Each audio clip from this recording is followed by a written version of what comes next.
Mais maintenant, ren long si mais pour nous manger. Tipa tipa, nous continuons, nous pour avancer. Traverse montagne, persécution, marécage, douleur et souffrance. Tipa tipa, nous pour avancer, nous faire confiance. Même si nous portons les bien lourd, nous n'avons pas besoin d'un bijou. Tipa tipa, nous pour avancer vers royaume. Mesdames et messieurs, bonsoir et bienvenue à notre Tipa Tipa, premier dimanche d'avril. Et donc, et dans 15 jours de cela, Michel Lutschmann qui présente un programme sur la journée nationale des forêts. Nous cause nous ban forêt de Maurice. Et il pourrait venir pour cause sur la faune de... Malheureusement, Michel pas capable là aujourd'hui. C'est avec beaucoup de plaisir qu'il me peut accueillir des représentants du National Park. Nous avons M. Nunlol qui est l'assistant directeur par intérim. Nous avons M. Durson qui est acting scientific officer, bonjour, toujours au National Park. Et nous avons un représentant une ONG qui travaille avec le National Park. On a Joshua Hollanders de Wildlife Foundation et Isabelle Désiré qui aujourd'hui arbore le t-shirt de la Cresserelle, puisque si nous finissons décoré du 12 mars, nous finissons aussi à l'honneur la Cresserelle. Bonsoir à tous les quatre et c'est bien gentil d'être venu aujourd'hui nous parler des espèces. Mais moi, je tourne vers vous tout de suite, M. Nunlol, en tant qu'Acting Deputy Director. Dis-nous, quelle mission, quel rôle NPCS jouait?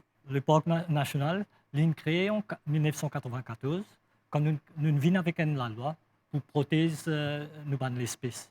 Nous venons aussi créer le parc national qui est de 6700 hectares. La mission principale, c'est conserver notre biodiversité. La vie, l'espèce, toute l'espèce qui est trouvée à Maurice et dans le monde entier. C'est ça la mission principale. Mais nous sommes aussi concentrés sur l'espèce menacée, qui est menacée d'extinction. Comment on peut dire, les cresserelles. Nous avons aussi l'autre espèce, pigeon de mort, nous avons écoparaquite aussi. C'est une espèce nous concentrer. En 1994, nous avons trouvé l'importance d'instituer une institution comme National Park pour focus sur les travaux de conservation. Et ces travaux de conservation, là, depuis encore continue, responsable aussi, conserve la diversité. L'habitat des animaux, là, nous protégeons 6000 hectares de gauche rivière noire. Maintenant, nous avons notre Brado National Park aussi. Tout ça, c'est l'habitat des animaux, là. Et ça aussi, nous conserver, nous faire des travaux de conservation. Et il y a aussi l'îlot. Hein? Et il y a l'îlot aussi. L'îlot qui est une espèce qui ont danger aussi. Les oiseaux marins, nous avons des reptiles. Tout ça menacé d'extinction. Hein? Et c'est pourquoi nous focusons sur le travail de conservation. Movin Lormichier Durson ou un scientific officer. Hein?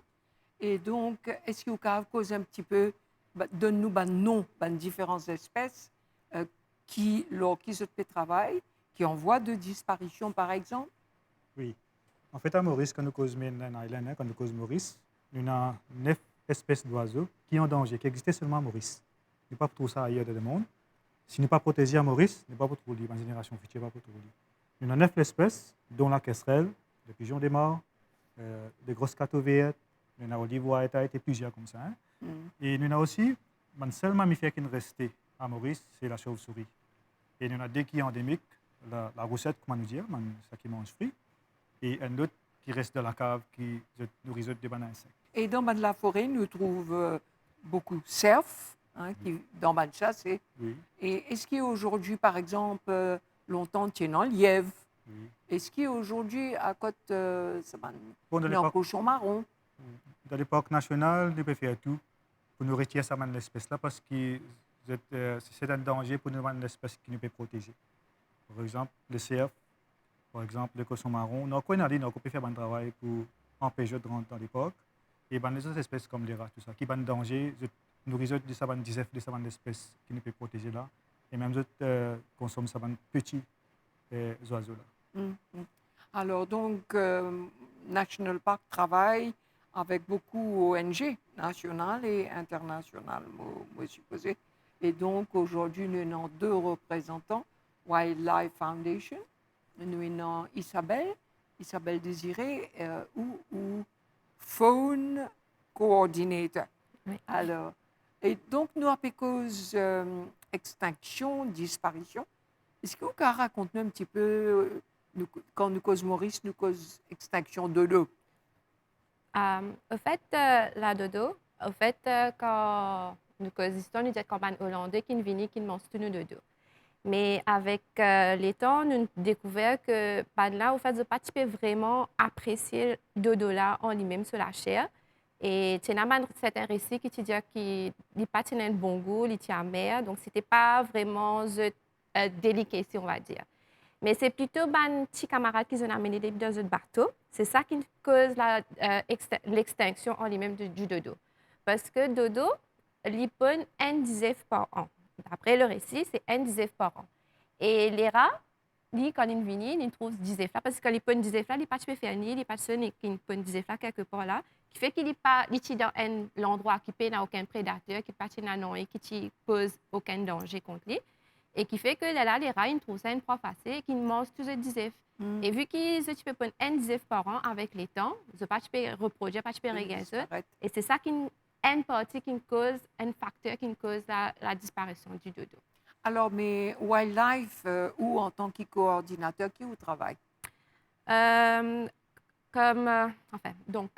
L'organisation en elle-même, nous à la conservation de la faune et de la flore.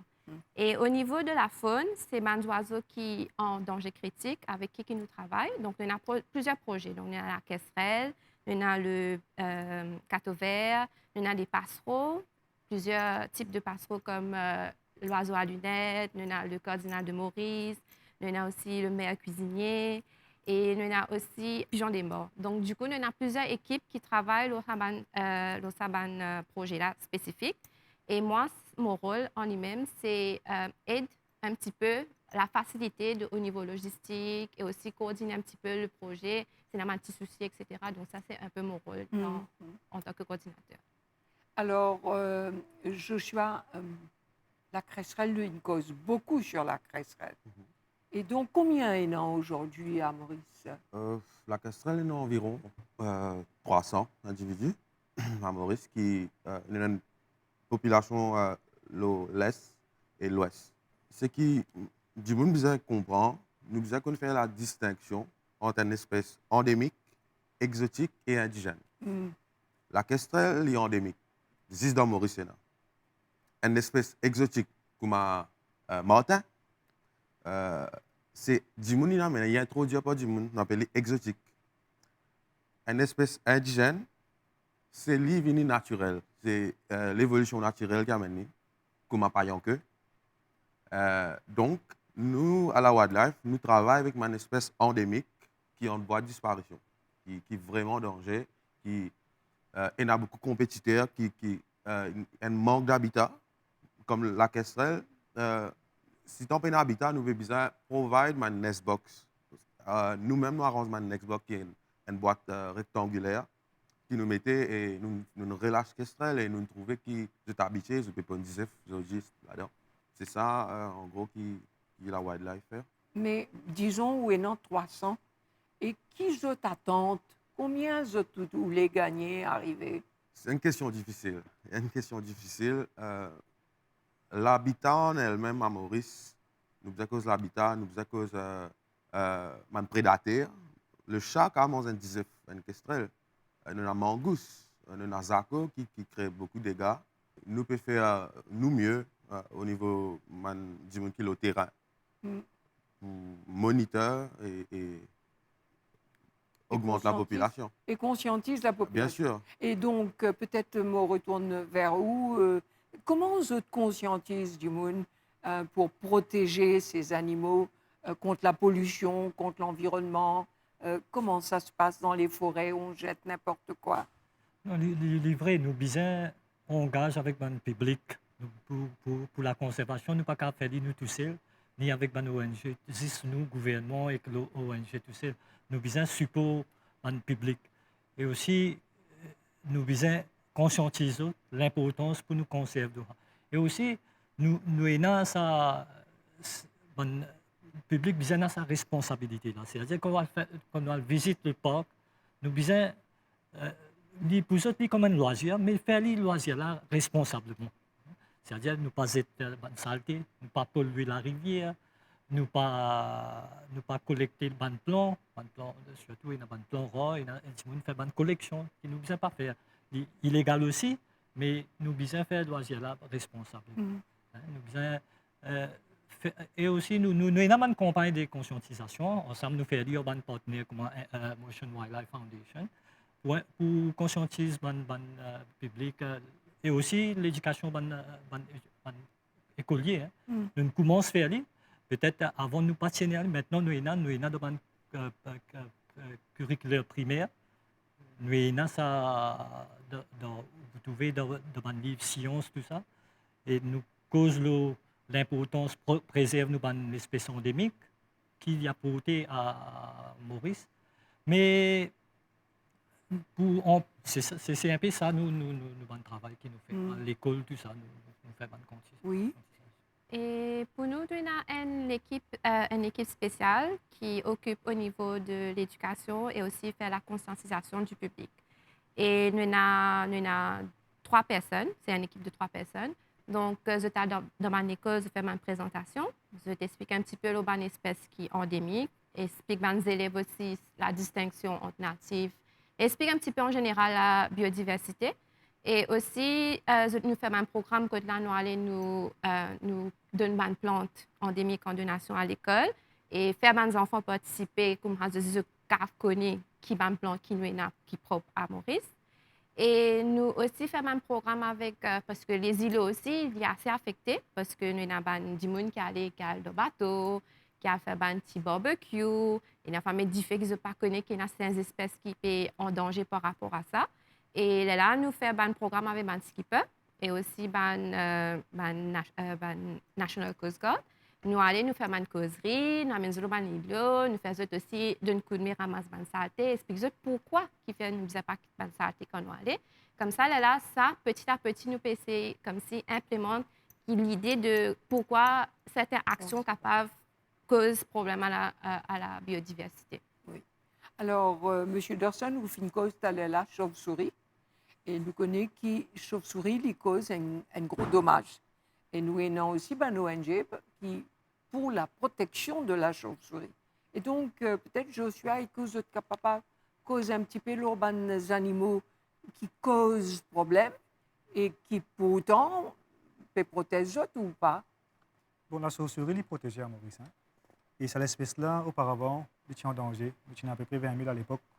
Doucement, elle a augmenté. Et en une façon, c'est une success story dans la conservation. Nous avons la quantité là. Et maintenant, il y a un conflit entre les plantés et la chauve-souris. Mais le gouvernement peut donner une bonne facilité à travers la forêt. Les plantés peuvent gagner un filet de un prix subsidié.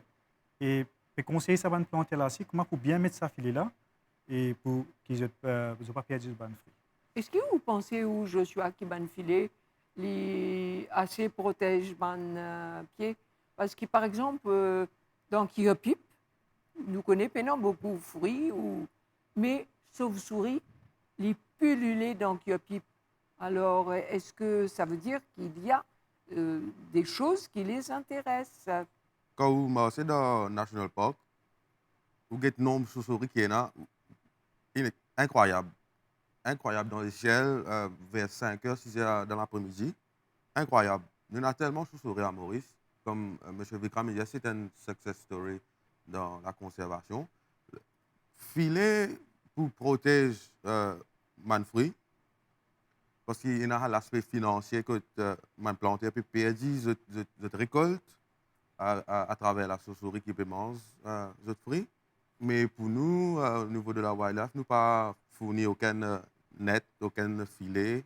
Au fait, la chauve-souris en lui-même, nous connaissons les causes d'un problème avec la population. Parce que, comme Maman peut dire, bon, c'est vrai que le nombre il est acceptable, mais il y a toujours un danger, genre cyclone, et aussi la destruction de l'habitat. Et pour nous, ce qui nous fait aussi le secteur au niveau éducation, c'est aller nous avons un petit pamphlet qui nous donnait, c'est pour montrer comment mettre filet. Quand on dit mettre filet, vous avez mettre filet là. Pas mettre filet, on prend une pose mais il y a une façon qu'ils aiment mettre qui pour empêcher la chauve-souris rentre à l'intérieur. Et pas seulement la chauve-souris, il y a aussi les autres oiseaux aussi qui attaquent les fruits là. Donc, on peut mettre sa filet là, c'est un win-win pour la personne. Et nous avons aussi un contact aussi avec Faré et avec les autres organisations. Que là, nous avons un Jimoun qui est capable de téléphone à une personne parce que c'est un Jimoun qui ne pas mettre filet. Mais là, nous avons un contact avec un Jimoun qui connaît mettre filet comment besoin. Et je n'ai qu'un besoin pour de contacter nous et nous avons un renseignement dans notre website. Et aussi, nous avons un PCS aussi qui aussi aidé par rapport à l'aide et aussi un soutien par rapport à la chose. Simoka, c'est aussi, vous connaissez, nous dans un dilemme, la communauté conservation. Hein. Comment nous balance conservation et développement et aussi comment nous partageons la nature là, entre les animaux et nous, Djimoun ici, comment nous partageons ça, surtout nous en l'île, nous veut dire la population augmentée. Et comment nous pouvons faire ça, balancer la population chauve-souris montée, population ici aussi, Djimoun aussi montée, nous avons un petit bout de l'espace, comment pour partager une compétition et là, nous besoin de trouver une solution. Et c'est pourquoi, comment nous dire, nous engageons en ban public, qui est arbres, ban plantaires, ban verger, ban propriétaires verger, tout ça. Nous venons avec une bonne solution sans aussi affecter la population de ces animaux-là aussi. C'est un des bons travaux qu'il nous fait. Mais c'est difficile. C'est assez difficile hein, pour nous. Comme il y a aussi ban singe. Un singe, c'est elle aussi qui cause beaucoup de dégâts. En fait, c'est plus en forêt. Que là, des fois, je monte aux pieds, je prends ma dizaine d'oiseaux-là. Et aussi, des fois, pour certaines plantes, je casse, c'est que nous ne pouvons prendre soin, nous pouvons essayer de planter, repousser ce qui peut aller à l'extinction. Vous êtes capable de venir une zone, de faire un bloc, de tirer une plante, etc. Donc, c'est vraiment comme des enfants mal élevés. Si nous avons une complainte aussi, on a un agriculteur aussi, quand un singe attaque sur une crop. Les singes, même dans la ville, il n'est plus dans la forêt. Donc, c'est une preuve à quel point il peut augmenter la population singe dans Maurice. Une compagnie comme la bioculture, je peux faire trapping, il y a un partenaire privé le terrain privé, de faire trapping. Et j'espère qu'il donc, puisque nous piquons l'urban nuisance, nous avons aussi mangouste, hein, qui est une nuisance, nous avons les rats. Et nous avons aussi Pandimoun qui, bien souvent, quitte dans la forêt déportés de chiots et de chatons. Que deviennent ces animaux? Bon, les chats représentent un grand danger pour nos bons oiseaux. En fait, comme on a une causette là, tu attaques nos petits oiseaux, vraiment, ça m'a dit là. Mais là, nous sommes personne nous connaît Mauricien bien contents des animaux. Et surtout les chats, nous causons plus les chats qui sont un danger pour l'espèce à Maurice. Et quand je commence à être petit, je prends les, je te l'orgue dans Carocan, ou soit je te l'orgue dans la forêt. Et là, moi, je me dis, si je ne suis pas capable de soigner ces animaux-là, il y a un gens qui est capable d'adopter les autres, ou soit contacter l'ANSO qui est capable de nous conseiller qui peut faire de la place qui se dans la forêt. Et donc, pour terminer, puisque nous arrive la fin de ce programme-là, mais qu'advient-il du paillanqueux? Il est vrai, on dit moyen des oiseaux marins, il n'est pas endémique, il est exotique, hein, non? Il est indigène, comment on peut dire? Il est indigène. Alors, ou qui conservateur, coordinateur des projets, ce qui est un projet l'orge paillanqueux? La paillanqueux en lui-même, comme on dit, il est une espèce indigène et c'est un oiseau marin. Et nous retrouvons un petit peu plus sur les îlots que de la autre reproduire. Le projet qui nous tient avec les oiseaux marins, parce que la concentration, il trouve un peu plus dans les îlots du nord que du sud-est. Donc, je peux essayer un petit peu éparpiller un petit peu autour de l'île Maurice. Et nous faisons ce qu'on appelle la translocation parce que l'île ronde, il y en a une bonne quantité. Et il faut savoir que la paillonque, il y a la paillonque à brin blanc et la paillonque à brin rouge. Donc, c'est deux espèces. Et ce que nous faisons, c'est que nous prenons nous faisons ce qu'on appelle la translocation. Donc, quand vous êtes encore bébé, nous prenons à un certain âge que là, nous prenons à 2 semaines avant qu'ils soient envolés. Et nous amenons au lit le secret. Et c'est une équipe qui est préoccupée à faire de nous manger pendant ces derniers jours-là, monitorer un petit peu les ailes, mettre une bague avec eux. Et là, les autres prennent en vol depuis le secret. Qui fait nous faire ça, c'est parce que ces oiseaux-là, on appelle des oiseaux philopatriques. Donc, quand on prend en vol et quand on arrive à un stade où là, on peut reproduire, on pourrait venir l'îlot qui peut prendre en vol là. Donc, c'est pour ça que nous faisons cette translocation-là, c'est pour comme si mettait l'empreinte qui est capable de revenir l'îlot secret. Et pourquoi nous mettons ça un peu dans l'îlot? Parce que l'oiseau marin, il forme partie aussi dans la chaîne de l'écosystème, qui fait que je regurgité et puis je la selle. Il aide aussi à donner un insecte qui peut implémenter pour un reptile et aussi il peut aussi rendre la terre un peu fertile qui peut aussi positif pour un plant. Donc du coup le guano. Qui fait que c'est pour ça le pourquoi qui fait nous faire ce projet là aussi. Très bien. Okay. Pour ajouter un petit peu qu'Isabelle peut dire, et c'est pas qu'il peut quitter les paillonquets comme ça même. Souvent, des fois, nous avons des paillonquets qui sont blessés, qui vont collecter, même la wildlife qui est collectée. Et pour faire connaître un sanctuaire qui se trouve à Rivière-Noire, et nous amène ça nous oiseaux là-bas, nous soignons eux, parce que bien nourrir la jute de la nature. C'est un travail qui nous peut faire. Et donc, nous arrivons à la fin du programme. Est-ce qu'il y a un message en tant que responsable et représentant de National Park aujourd'hui? Globalement, dans le monde entier, beaucoup d'espèces menacées. Menacées à cause du développement, conversion de la terre, développement et aussi pollution et d'un changement climatique maintenant. Et nous pouvons Maurice même nous affecter par le changement climatique. Il peut affecter nous l'espèce aussi. Mais nous pouvons nous biser tout le monde ensemble. Ici, nous pouvons travailler avec une ONG. Aussi, nous pouvons travailler au secteur privé. Tout le monde ensemble, nous mettons la main pour faire un travail pour, comment dire, tout l'espèce n'est pas menacée à l'extinction. C'est-à-dire nous conserver une génération future capable de tout ça dans l'espèce. Et Joshua, le mot de la fin pour vous? Un petit peu cause de l'habitat, parfois il est assez difficile pour arriver jusqu'à de l'habitat qui à flanc de montagne, à flanc de falaise ou dans les gorges, puisque je travaille dans les gorges. Comment moi, je fais staff, donc je fais un training comment pour faire climbing, comment pour descendre en rappel une falaise pour accéder à une cavité. Même en job, nous faisons climbing job. Le travail là est dur, mais la passion amène nous à transpirer pour ces oiseaux-là. Un dernier mot, M. Je peux ajouter avec ce que Joshua vient de dire. Et nos courants qui sont jeunes de maintenant, je suis très content de la nature. Je suis conscient du changement climatique, dégradation de la forêt. Mais c'est moi qui ne pas trop autres le terrain. Je ne pas trop autres. Moi, je invite les jeunes, joignent nous et contribuer à travail qu'ils peuvent faire. Puis ça, trésor qui nous ban avant fin avec nous. Et je prends les flambeaux, je continue. Voilà. Oui. Et si besoin joint nous, qu'est-ce qu'on fait? Si moi, je connais des 3 jeunes là, qui est intéressé et écoute ce programme-là, que je besoin faire. Bon, je contactais le National Park, le Conservation Service, et aussi la Wildlife Foundation. Souvent, j'ai besoin de volontaires pour un travail que je fais à le terrain. Tu peux inviter, contacter nous. Si vous êtes intéressé, joignez-nous.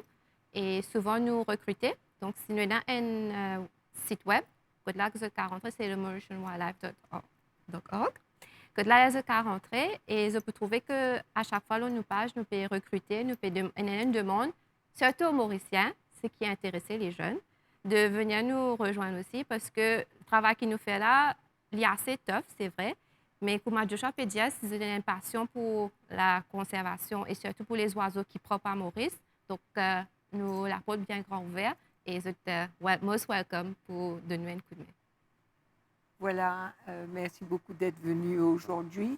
Il est important qu'il nous conserve, qu'il nous protège, habitant de nos forêts. C'est tellement joli, la nature, les oiseaux.